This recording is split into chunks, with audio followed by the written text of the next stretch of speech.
Hi, I'm J. Ford Baclayon from 3-12, PSMT 3.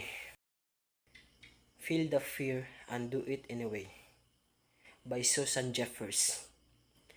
This book starts with a powerful truth that fear never really goes away, but we can still move forward in life despite it. Let me ask you this. Have you ever stopped yourself from doing something just because you were scared? This book shows us how to face those fears and live with more courage. So, this book isn't a story with characters or a plot. It's more like a guide, something that helps you understand yourself and deal with fear better. Susan Jeffers starts by saying that everyone feels fear. Yes, everyone. Even the most confident people you see also feel scared sometimes. The difference is they don't let fear stop them. They do it anyway. There's a line from the book that really stuck with me. It says, the only way to get rid of fear of doing something is to go out and do it. And that's so true. If you're scared of speaking in front of people, the best way to beat that fear is to actually start speaking again and again until it doesn't feel as scary anymore. Another thing the author talks about is control. Most of our fear comes from wanting to control everything.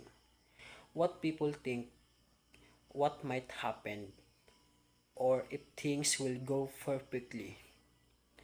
But Jeffers reminds us that we can't control everything.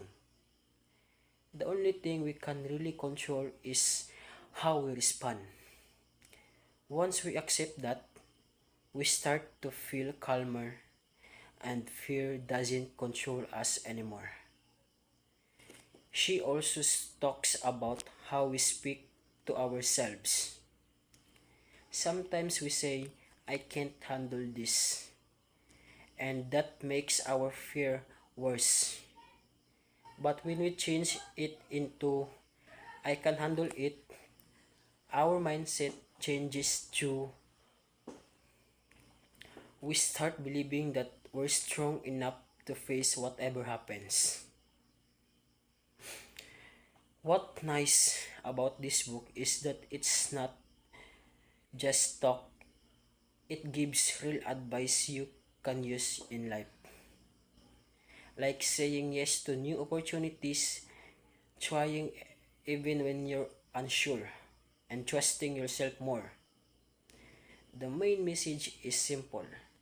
You don't have to wait for fear to go away. Just do the thing that scares you, because that's how you grow. What I learned from Feel the Fear and Do It Anyway is that courage isn't about being fearless. It's about choosing to act even when you're scared. This book reminded me that fear is part of life, but it doesn't have to control us. Every time we take a step forward, we grow stronger and more confident. I think everyone should read this book, especially if you ever stop yourself from doing something because of fear.